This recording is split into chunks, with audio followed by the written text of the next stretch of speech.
There are members who are actually on their way coming here. They might arrive when we are finished. But I just want to indicate that we strongly condemn not just the killing of this young man Ojwang, but also the growing intolerance to alternative views. If you do not want or cannot tolerate what somebody is saying about you, you have a block button. Just block. It's that simple. Why would you want to kill somebody because they have a different views from yours? And I think one of the things I'm sure you will probably be asking, so let me just tell you, because I've seen when I condemned this, everybody was asking me in social media, but you are collaborating in the broad-based government. You've seen clearly in our MOU, there is no collaboration about intolerance. There is no collaboration about limiting human rights. And that is not the nature of character of our party. And we cannot compromise on our values as a party. And therefore, and we have spoken with the president on this issue. The president himself has said that he will bring to order the people that are in the government that are rogue. And we want to therefore tell the president, please strike your whip on people who are violating rights, because there are certain things that are non-negotiable. And one of them is a violation of human rights. You cannot kill people and expect that life goes on as normal. No, it's not possible. It will not happen. It won't happen, not on our watch. You will not kill young people and expect us to be quiet. I know, and I can speak authoritatively because the president has told me in person that he does not stand this. If he does not, then let him crack the whip on the people who are doing this. If he doesn't tolerate this, let him crack the whip. We cannot bury people. And you know the saddest thing is when you bury a young person, the person you are punishing is not the young person. You are punishing that old Mzee who was crying over his only child. What did that Mzee do to you? We cannot have this. We have buried too many young people to bury one more young person. It's not going to happen, no. Hiyo tumekataa. Thank you. Okay. And Maybe. Yeah. Just a question. About this death. She has been saying. Let me talk about this death for today. I think let's not mix issues. And the reason why I want to tell you that is because we must also be sensitive when somebody has lost a loved one. Let's not mix issues. The family of Albert is mourning. They have lost their son. Let us be human. Let us empathize. I know what it feels. The whole of yesterday, I would have been outraged much, even from yesterday. I was in hospital with a family member who was on life support, and we were surrounded seeing this person die of natural causes. And I could see what the family is going through. He passed on today. Now imagine your son who is not dying because of natural causes. And you wake up in the morning and you are told that your son has died. Why? Because some idiot cannot stand an alternative view. For me, it's not even about the fact that he has died. Who gave the order for that young man to be brought to be arrested? For what? If you can't stand somebody, block. Who doesn't know the block button? Do you have to be all over listening to everyone and anyone at every time? I mean, this nonsense must stop. Kenya has come too far. These are things that are done in other countries that we have been condemning. Some around us. Cannot happen in Kenya. We will not allow it. Not in Kenya. No. Let's go on. This is the statement on the death of Albert Omondi Ojwang. In recent weeks and months, a key component of the national conversation has centered around the emerging trend of abductions and forced disappearances and deaths at the hands of people suspected to be security officers. No less a person than the President of the Republic of Kenya, Dr. William Samoei Ruto, has spoken about this, promising an end to this dangerous and mutating cancer of culture of regression, targeting rights enshrined in the Constitution. The death of Albert Omondi Ojwang, who was arrested in Homa Bay County on 7th June 2025 and turned up dead the next morning at the Central Police Station in Nairobi, is a stark reminder that the question of police brutality is one whose answers we are yet to find collectively as a nation.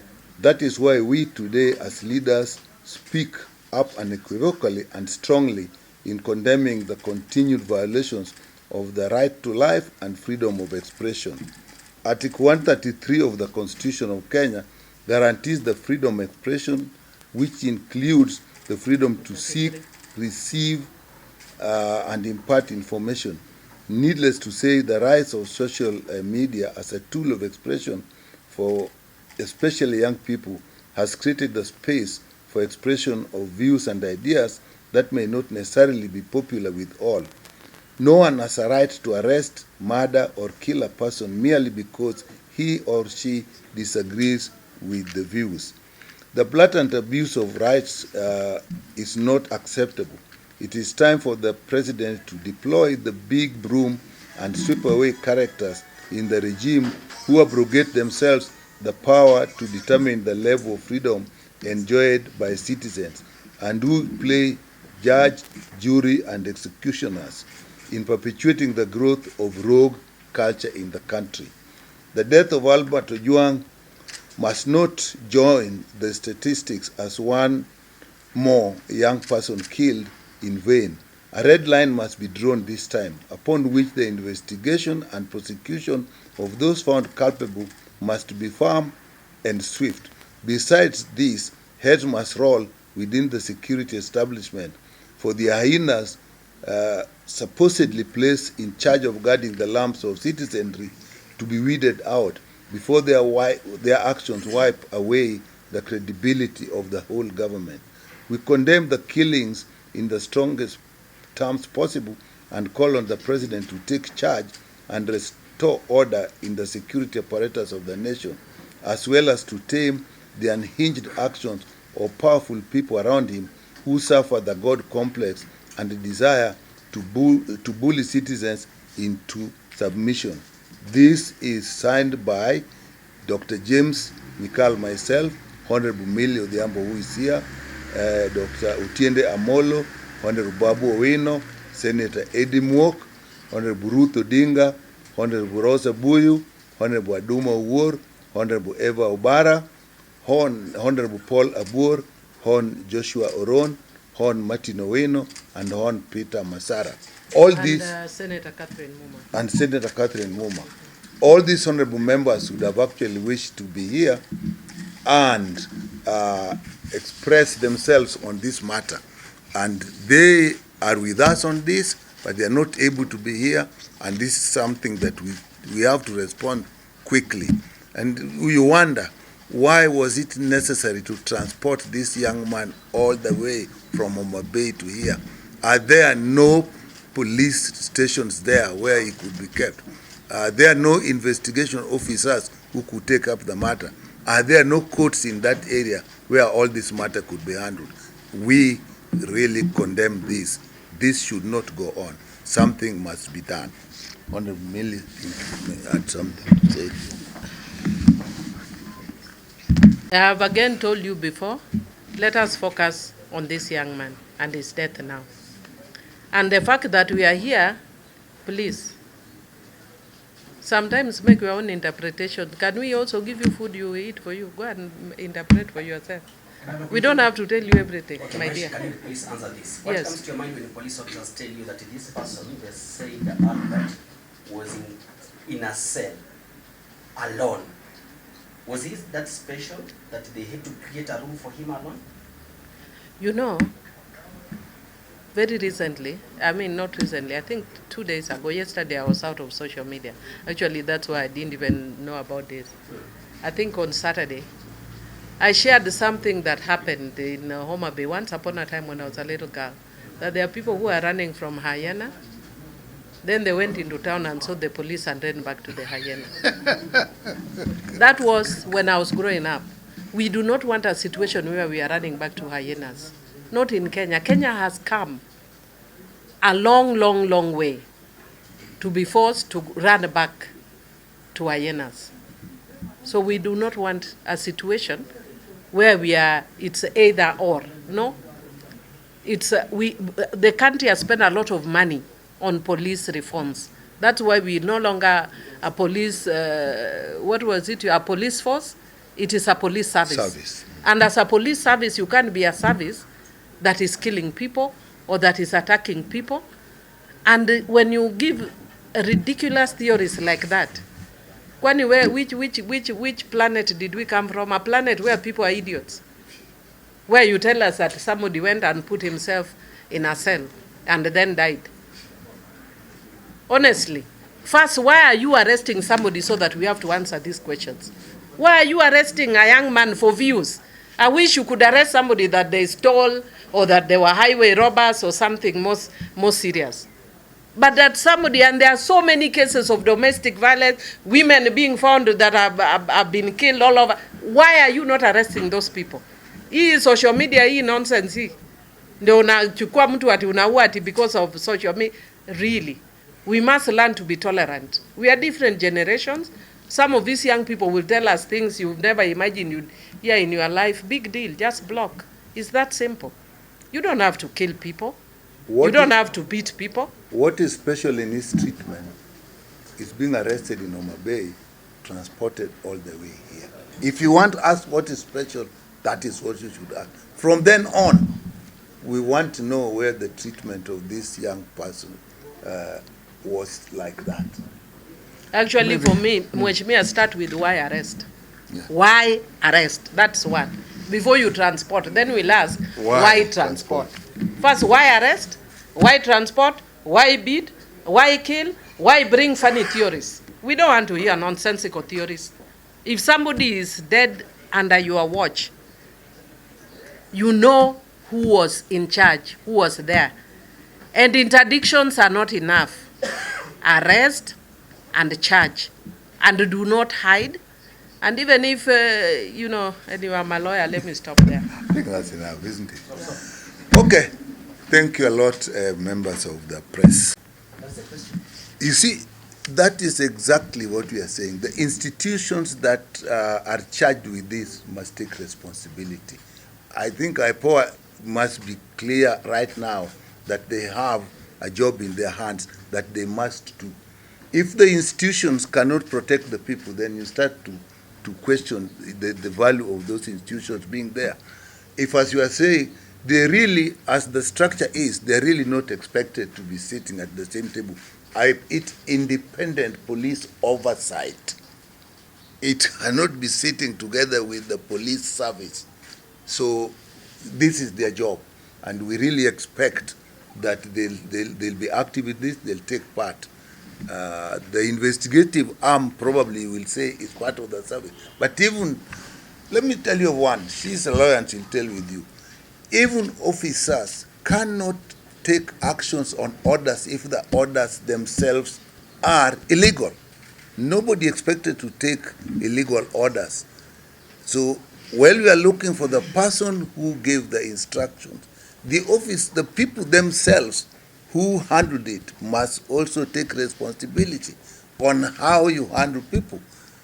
Being transported to Homa Bay, to Nairobi, and being in a cell, what should cause death other than violent interaction between the victim and the people who are handling them? And the police must know, not only in this case, the moment they have arrested somebody, handcuffed him, or put them in their car, from that moment on, that person is their responsibility. The welfare of that person is their responsibility. The well-being of that person is their responsibility. Whatever happens to that person, they are answerable. Even if they say the person hit himself in the cell or did something to himself, they still hold responsibility while that person is in custody, whatever custody they are putting in. So there is no escape around this. We expect actions, and on this particular, young people are by their nature inquisitive and open to express themselves. A country which does not allow young people to express themselves and to inquire is a dead country. If we say that any young person expressing a different opinion, inquiring on an issue, must be dealt with like that, we have no future for the country. So On this one, we expect serious action, legal, administrative, and it should also be fast and not delayed. We actually expect the swiftness that we saw when Honorable Ngondowere died. If the police are minded to take action, they will. They will know who of them actually caused the death of this young man. So we need that sort of urgency in dealing with this matter. Not only this, and I'm not saying this because I know Kenyans are very nice at being ethnic. Last week I condemned the arrest of this young lady for her views. We cannot be arresting young people. If I showed you even today what I've seen people writing in my page, there are words I can't even repeat. If you are disrespectful, what do? I block you. That's why, otherwise, why would these guys create the block button? If I think you are disrespectful, block. I will never see what you write again. It's as simple as that. But you can't be trying to go around following people in social media. You should hear the things people tell some of us. But we are here, it doesn't stop us being who we are. If we listen to what people told us, I'm here serving my 4th term being told weird and strange things, and I'm still here. What people tell you cannot take away anything from you. And that is why the government must crack the whip on these people who think they can be following young people and arresting people aimlessly because of their views. And if there's libel and slander, then there's the law Sue. that takes care of that. So sue the person. We've seen some officers who have been indicted. Arrested without transparency, held without accountability, and now he's dead with no credible explanation. Albert Ojwang was not a criminal. He was a citizen with a voice. His arrest over alleged online speech followed by a death riddled with inconsistencies is not just a personal tragedy. It is a chilling reflection of the erosion of constitutional freedoms and a blatant assault on our democracy. We must not normalize the brutalization and silencing of young people in Kenya who are exercising their right to free expression. We must not accept suicide as an excuse where the facts suggest torture or state violence. I join Albert's family in demanding the truth, justice, and accountability. The Independent Police Oversighting Authority must conduct an open and credible investigation, and if it cannot, maybe it should pave way for an inquest. Full accountability and full responsibility must be the way forward. Your Excellency, President William Ruto, my view is that your greatest enemies are your security forces. Take that to the bank. No parent should have to bury a child for daring to speak.